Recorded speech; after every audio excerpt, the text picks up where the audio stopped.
Hello again and welcome back to English Today. And this is DVD 22 and the fifth and last DVD of your advanced level and the series. And in this DVD, you will see another 2 episodes of our story, That's Life, followed by some more special TV programs. This time, our sports expert will be talking about Wimbledon. And then our culinary experts will be talking about wine tasting. Then, in the grammar section, we'll study some more useful phrases for when you're socializing and other ways of expressing probability using likely and unlikely. All right? So enjoy your viewing.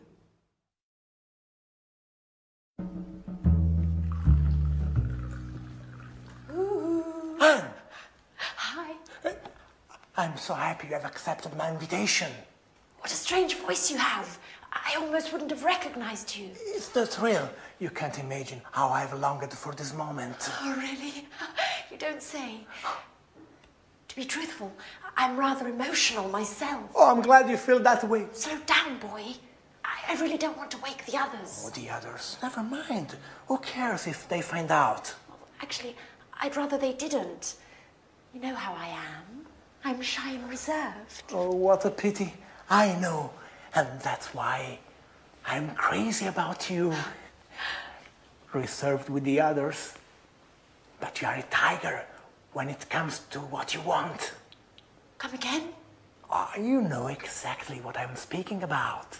Well, let's light a candle. I want to see your face.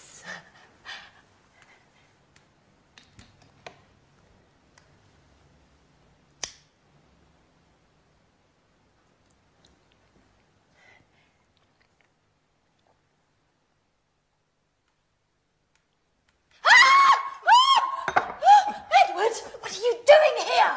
Anne, it's me. Don't worry. Our date, you don't remember. Oh, you are a little nervous. Come here, baby. Oh, let go of me. Let go. Don't you dare touch me. Oh, you should be ashamed of yourself.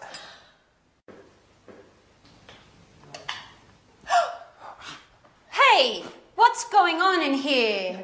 Edward? No. Anne? Oh, now I understand everything. Thanks a lot, Anne. What a great friend you are. No. What an idiot I was to confide in you. No, really, Alice, it's not like you think. Oh, and what am I supposed to think then? It seems pretty clear to me.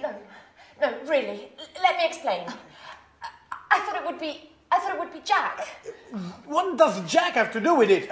Why did you leave me this note in my napkin the other day? Edward, it was me who wrote you that note. I can't believe you don't get it. But the poetry and the roses, that was you. Sorry about that. I thought... I'm so sorry. What an amateur you are, Edward.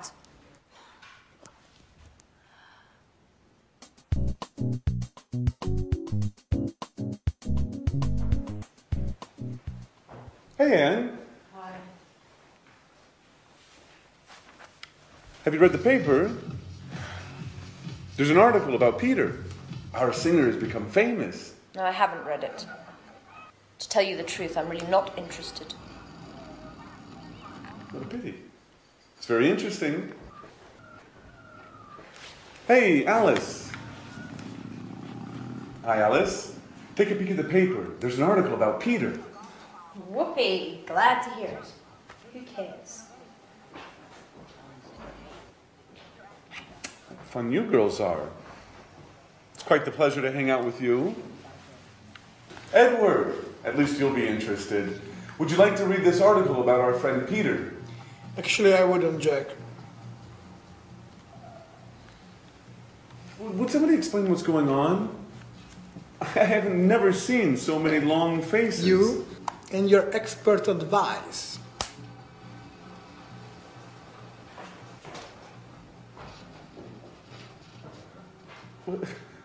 What's eating him? Has he gone stark raving mad? No, Jack, I've gone stark raving mad. Yet again I played the fool. What an idiot.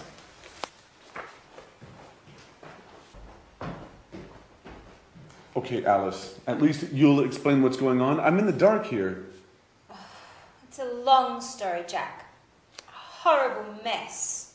It all began with a misunderstanding. Well, I'm all ears. Go on, Alice, do tell.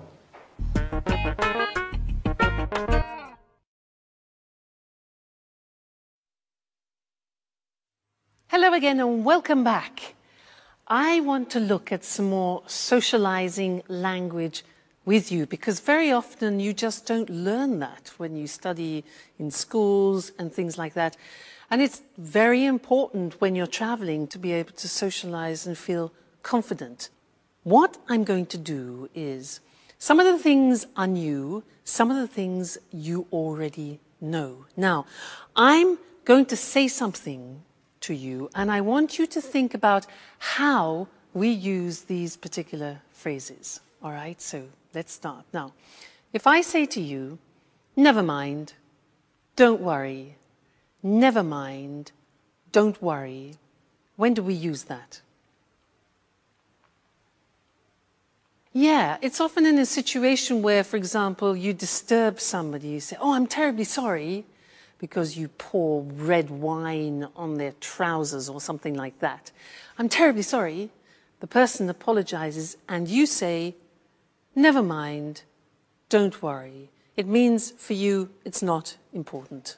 Okay? So, never mind, don't worry. What about this one? If I say, what a pity, or, oh, what a shame. When do I use that? What a pity. What a shame.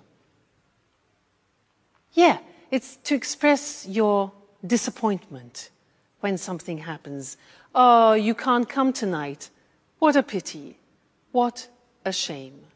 All right, so disappointment. Good. Next one. This is difficult. This is new for you. If I say just as well, what does that mean? You don't know, it's difficult. Just as well has no sense individually. I'll give you an example. It's not going to rain tomorrow. Just as well. And in that situation, just as well means I'm happy about that. That's good. All right, so just as well is like saying that's good. All right, just as well. Great. Next one, sorry about that. Notice we say sorry about that. Okay, that's when you want to apologize about something. Sorry about that. Very common, sorry about that. Next one, this one. Well, fancy that. Well, fancy that. Now this we use when we want to express surprise. Fancy that. He won the competition. Really? Fancy that. Okay, good. Next one. You must be joking. You must be joking. Joking, now, that is when you don't believe something. You want to express your disbelief. So, for example, England won the World Cup. Oh, come on, you must be joking. Right? Now, this one you do know, so this is revision. When do we say, well, actually, I'd rather you didn't? Well, actually, I'd rather you didn't. You know those golden words, well, actually? Yeah. Somebody asks you something like, do you mind if I smoke? And you want to say no politely, not aggressively. So, well, actually, preparation, psychological preparation for no. Well, actually, I would rather you didn't. Well, actually, I'd rather you didn't. Very important. These are nice. Mind how you go. Take care. Very nice phrases, those. Mind how you go. Take care. We say those mind how you go means be careful when you're traveling. When somebody is leaving you and saying goodbye, we wish them that. Take care, mind how you go. It means look after yourself, all right? And the last one is cheers. Now, cheers is something we usually use when we're drinking. Two people, cheers. But now we also use it in a familiar way to say goodbye. Cheers. So that's what I'll say to you now. We've finished our socializing lesson. So cheers. See you in the next lesson.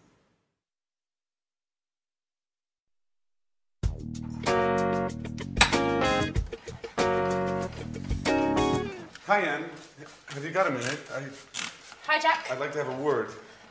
You've probably already heard the sordid story. Yes. Listen, Anne. No, I want you to listen, Jack. You've probably had a good laugh on my behalf. Now, that said, I prefer no further comments on the story. It is not my intention to make fun of you, Anne. Although I must admit that the whole misunderstanding was rather amusing. Great.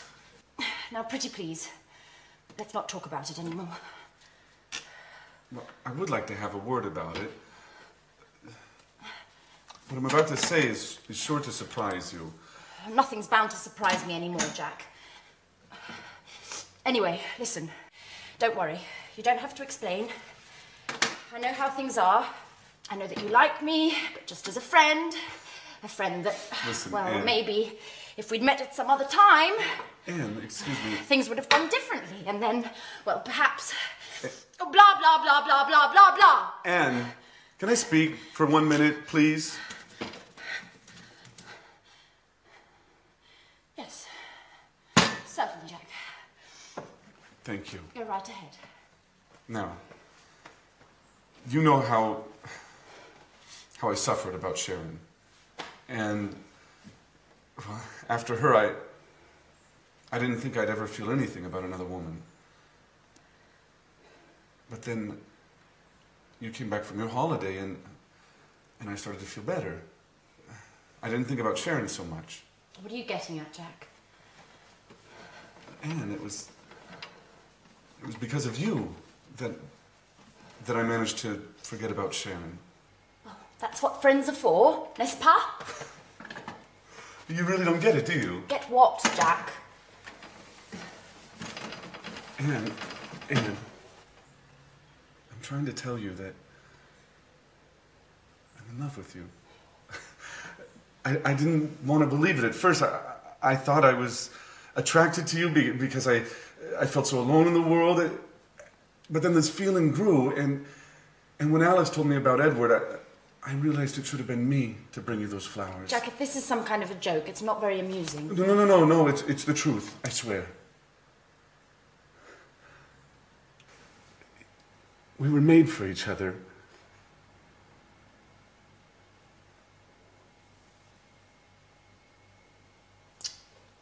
I should have realized it sooner. I'm sorry. Well, Jack!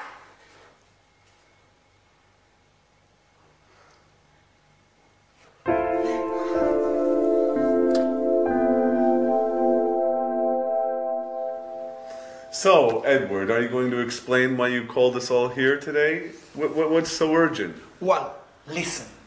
Something marvelous has happened, to say the least. I must say I'm a little unsure about what you term marvelous. Let's put aside our differences, Alice. We should all be happy today. Oh, just a moment. Yep. Oh, great. Great. Don't worry. They are certain to accept. I've already spoken with the group. Yeah. They are bound to be here any moment. Yeah. We'll be sure to get the details later. Bye-bye. Edward, do you plan on telling us what's going on? Well, you all remember that I was in touch with the producer to propose what I've filmed with you in this house. Yes, and? He ate it up. He loved you all. The house, your daily gossip, your relationships. Oh, great. They have already arrived. Excuse me for a moment. I'll get it. Who's arrived? Who? Come in. This way. Edward, what's going on, who are these people? Hold on now. Mr. Martin, the producer, has accepted my proposal. We are going to make some TV shows here. And you are going to be the stars. You are bound to become famous. And I've already come up with the title. At Home with Anne. What do you think? Oh my God.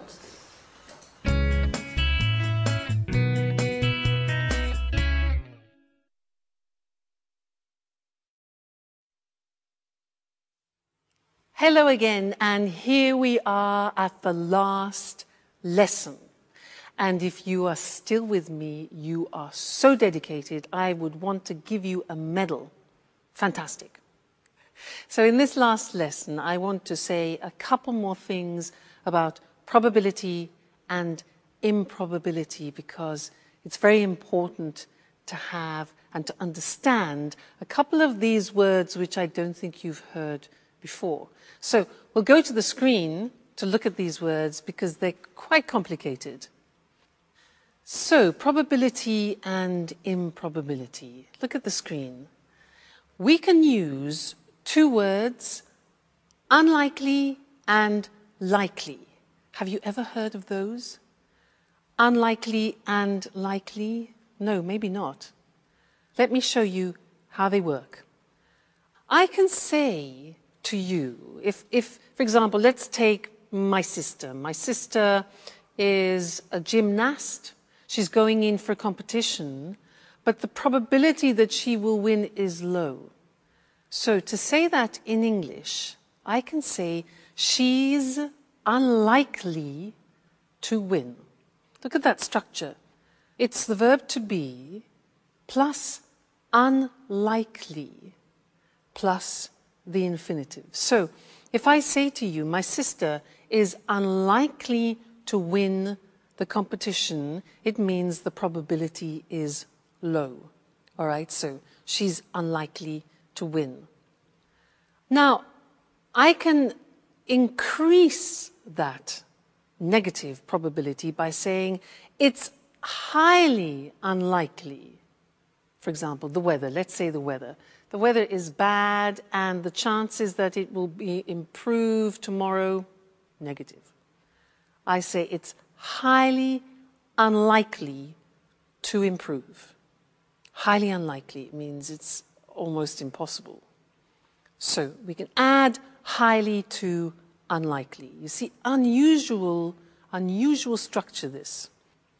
Another example, he's unlikely to get it. All right, so I want you to think about that. Unlikely is something we use a lot in the English language. You need to recognize it and to use it yourselves. Now let's move on to real probability, expressing real probability.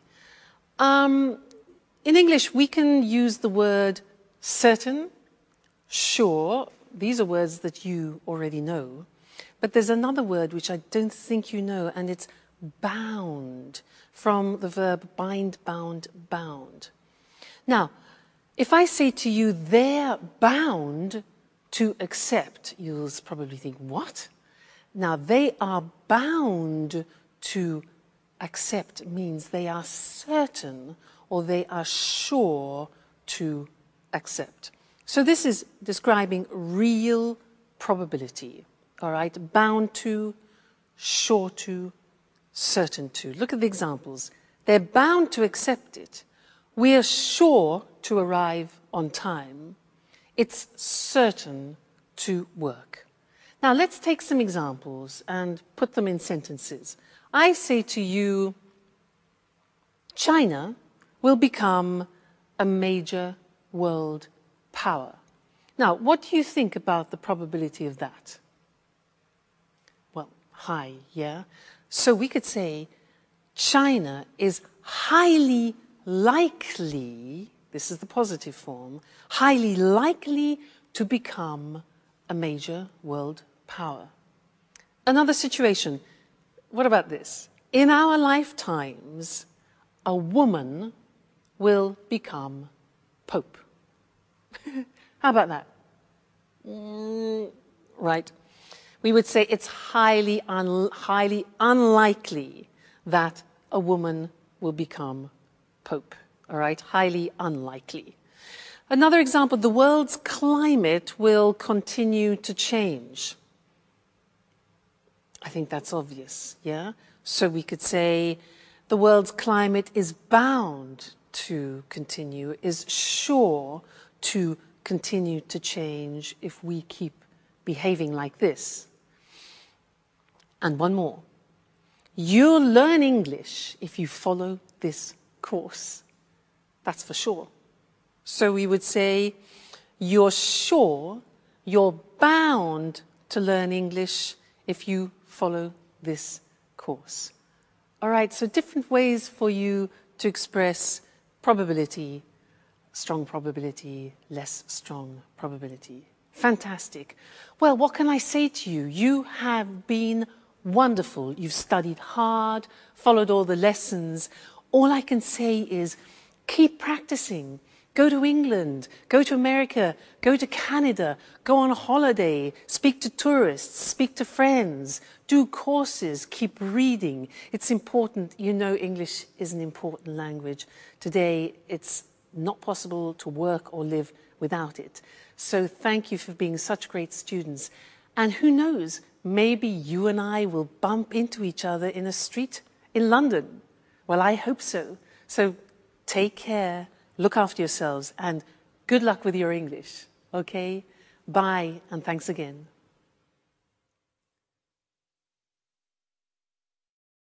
The tennis tournament that for many years insisted players wear only white.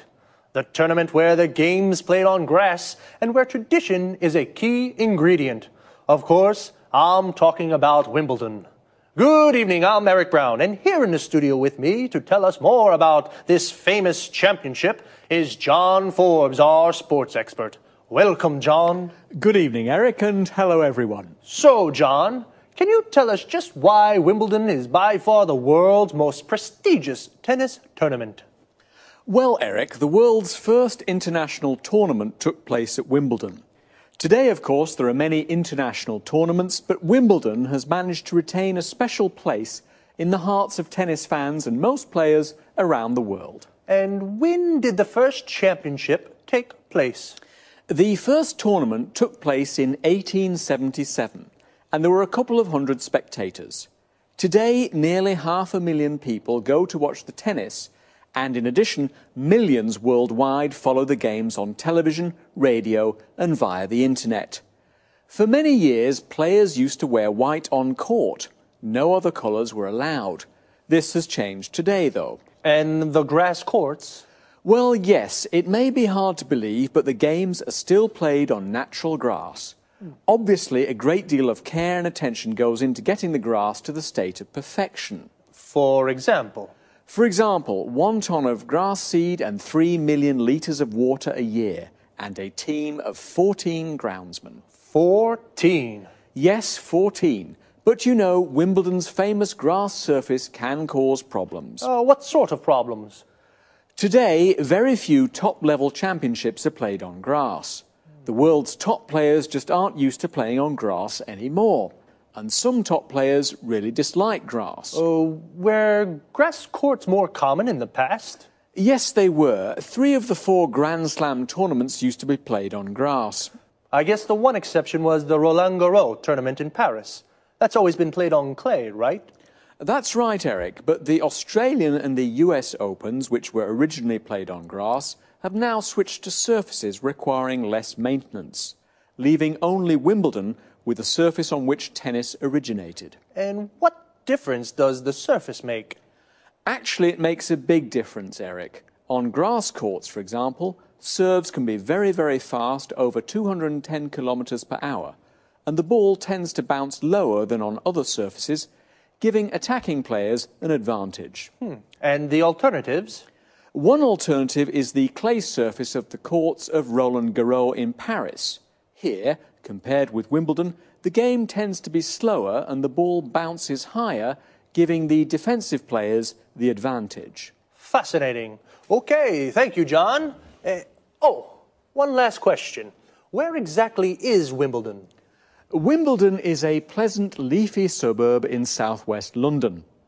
Obviously, it's famous all around the world for the tennis championships that take place there every summer. Okay, thank you again. Thank you. Goodbye. And goodbye to you, and see you again next week for another edition of Sports Special. Today's topic was one of the most important tennis tournaments in the world. A tournament is a sports competition. Did you know the first Wimbledon Tennis Championship took place in 1877? To take place means to happen in a certain location. A championship is like a tournament. There are a series of games and there is a winner, a champion. Today, Wimbledon has nearly 500,000 spectators. Spectators are people who watch something from a short distance. And millions of viewers follow the championship on TV. Viewers are people who watch something on TV. We can also say to follow something on TV. A person who plays tennis is called a tennis player. Tennis is played on a tennis court. The Wimbledon Championships are played on grass courts. Tennis courts with a grass surface. They require a lot of maintenance. Maintenance means care and looking after. The other three famous Grand Slam tournaments are all played on clay courts. A clay court has a fine red earth surface. The first shot in tennis is called a serve. A series of shots between players is called a rally. When the ball hits the ground, we say it bounces. The ball tends to bounce higher on clay courts and it bounces lower on grass courts. To tend to do something, this means it has a habit of doing something. On grass courts, the game tends to be faster. Wimbledon is a leafy suburb in South London. A suburb is an area of houses away from the city centre. And leafy means there are a lot of trees. That's about it for today. I'll see you on Sports Special next week. Bye-bye. Welcome to all our viewers. Lisa, this is our last show together. I hope you've enjoyed these informal chats as much as I have. Of course, it's been fun for me as well. Now then, what are you going to talk about today? I've received quite a few emails from people who want to learn about wine tasting. You know it's become very trendy these days. Great. I wouldn't mind understanding a little more about wine myself. Let's begin with the right approach to wine. First of all, before drinking it, one should appreciate the taste of wine. There are 3 steps to correct wine tasting: look, smell, and taste. Well, what should one look for? Colour is the first thing. Whites range from green to yellow to brown, and red ones can be pale red to deep brown. Is the colour of wine related to age? The general rule is whites tend to darken with age. It's usually the opposite for red ones. Now tell me, Lisa, why do people tend to swirl their wine before tasting it? For 2 reasons: to observe the body of the wine and smell its aroma. Now, how do aromas of wines differ? Well, there are many different kinds of bouquet. For example, perfumed, spicy, smoky, and toasty. Well, now it's time to taste. Oh, before tasting, how should wines be poured? Let me show you. Still wines, like this one, should be poured towards the centre of the glass. Remember that sparkling wines, on the other hand, should be poured against the side of the glass. Why is that? So the bubbles don't escape. So, now try sloshing the wine yourself. Observe it carefully. Are there good legs? Legs? What do you mean? Can you see the droplets on the glass? Yes. Well, they indicate a thick body of the wine. Now, have a first sip. Swish the wine around your mouth and give us your first impression. It's, how can I say, slightly bitter. Seems like a fruity taste to me. You see, You've already identified 2 wine flavours. Now, take another sip and see if you can't taste the tannin. I'm not really sure. In the beginning, it's difficult to define a wine. This is, without a doubt, a round, full-bodied wine. Now, I notice you chose this glass for red wine. What are those glasses for? This glass for red wine is called a Rhine glass. This tulip-shaped glass is for white wines, and that flute is for sparkling wines. And those items over there are the basic wine utensils, aren't they? Yes, this is a corkscrew, and this is a foil cutter. Other useful objects are a drip catcher and a decanter. Well, I'm sure there's a myriad of things that we could say about wine, but unfortunately our time is up. Lisa, thank you for being such a great hostess. My pleasure. Now, let's have a look at the language we used. Lisa said that wine tasting has 3 steps. When we look at wine, we study its appearance. When we take a whiff of wine, we smell it so as to appreciate the bouquet. This is also called aroma or nose. It can be perfumed, fruity, appley, berry-like for example, bitter, toasty, smoky, spicy, and so on. I asked about swirling. This is moving the glass around quickly to draw in some air. When you slosh wine, the movement is more agitated. Legs are the viscous drops that form and run down the sides of the glass after swirling wine. A body refers to the weight of wine in one's mouth. Wines can be defined round, full-bodied, medium-bodied, or light-bodied. Aftertaste defines the taste that remains in one's mouth, length of time, after swallowing. Tannin is a chemical compound from bark, wood, etc., used in tanning. It mostly refers to red wines. Then Lisa describes a different method in pouring still wines, wines without bubbles, or sparkling wines, wines with bubbles. Now, a quick look at wine utensils. A corkscrew is what we use for pulling corks out of bottles.